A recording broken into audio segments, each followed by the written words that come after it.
Hey guys, welcome to technical session. So guys, आज का हमारा टॉपिक है HTML और HTML5 के बीच में क्या डिफरेंस होता है। ठीक है, तो उससे पहले हमें ये समझना पड़ेगा कि HTML की हिस्ट्री क्या है। ठीक है, HTML की शुरुआत कब हुई, तो चलिए समझते हैं। HTML का सबसे पहला वर्जन आया 1.0 जो कि 1991 यानी कि 1991 में आया, जो कि टिम बर्नर्स-ली के द्वारा डेवलप किया गया था। राइट, उसके बाद आया HTML 2.0 1995 में 1995, जिसमें कुछ टैग्स ऐड किए गए, कुछ एडिशनल फीचर्स ऐड किए गए। फिर आया 3.0 1997 में, उसके बाद आया 4.0 1999 में, जो कि हमारा मेन HTML है, इसी को हम कहते हैं HTML।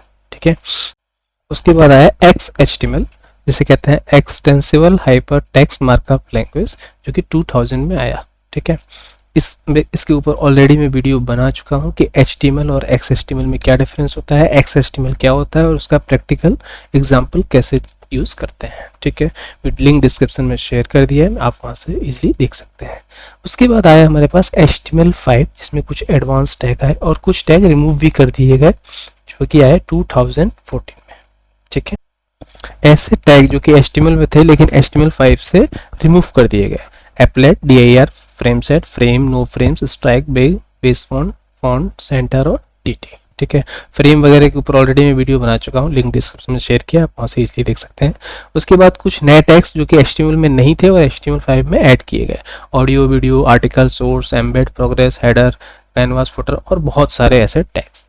ठीक है, अब आते हैं मेन डिफरेंस HTML और HTML5 में के बीच में क्या मेन डिफरेंस है। ठीक है, जैसे सबसे पहला है मल्टीमीडिया सपोर्ट।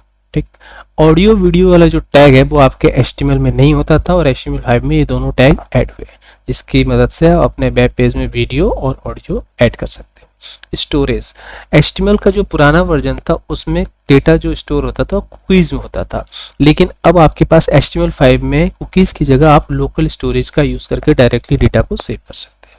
ठीक है, ब्राउजर कंपेटिबिलिटी, HTML पुराना वर्जन है तो सारे ब्राउजर, जितने भी पुराने ब्राउजर है उन सब पे चलता है। ठीक है, उसमें कोई प्रॉब्लम नहीं आती।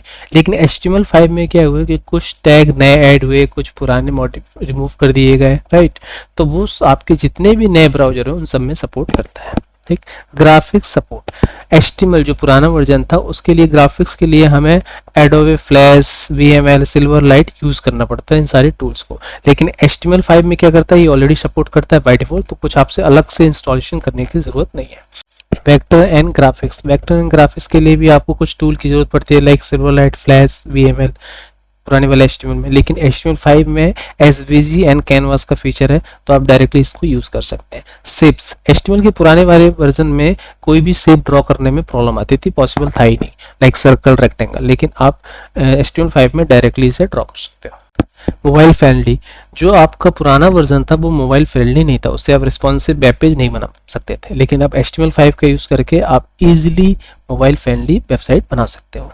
लोकेशन, ब्राउजर का यूज करके आप पुराने वाले वर्जन के थ्रू लोकेशन को ट्रेस करना इतना इजी होता नहीं था। ठीक है, बट आप जो जियो लोकेशन है HTML5 का नया फीचर, उसके थ्रू आप डायरेक्टली लोकेशन को इजीली ट्रैक कर सकते हो। फास्ट एंड फ्लेक्सिबल, आपका जो पुराना HTML वर्जन था ना तो फास्ट था ना इतना फ्लेक्सिबल था, बट HTML5 जो नया वर्जन है वो आपका बहुत ही ज़्यादा फ्लेक्सिबल है।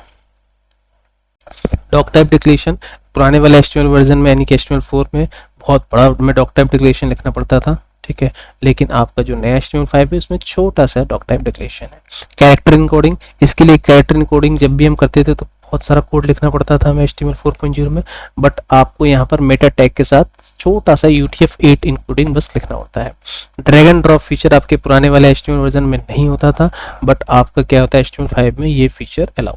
जैसे मैं एग्जांपल की बात करूँ तो अगर आप HTML4 में HTML के पुराने वर्जन में वेबसाइट बनाओगे तो कैसे बनाओगे, हेडर के लिए डिवीजन लोगे, साइड बार के लिए भी डिवीजन लोगे, अगर आपको कोई पर्टिकुलर आर्टिकल लिखना है, पोस्ट डालना है तो उसके लिए भी डिवीजन, फुटर के लिए भी डिवीजन, मेन्यू देना है उसके लिए भी डिवीजन।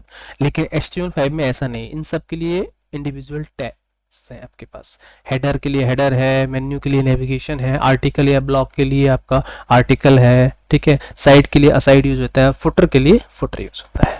ठीक है, सो गाइस आज के लिए इतना ही, मिलते हैं अपने नेक्स्ट सेशन में। वीडियो को लाइक कीजिए, चैनल को सब्सक्राइब कीजिए, तब तक good night, bye, take care.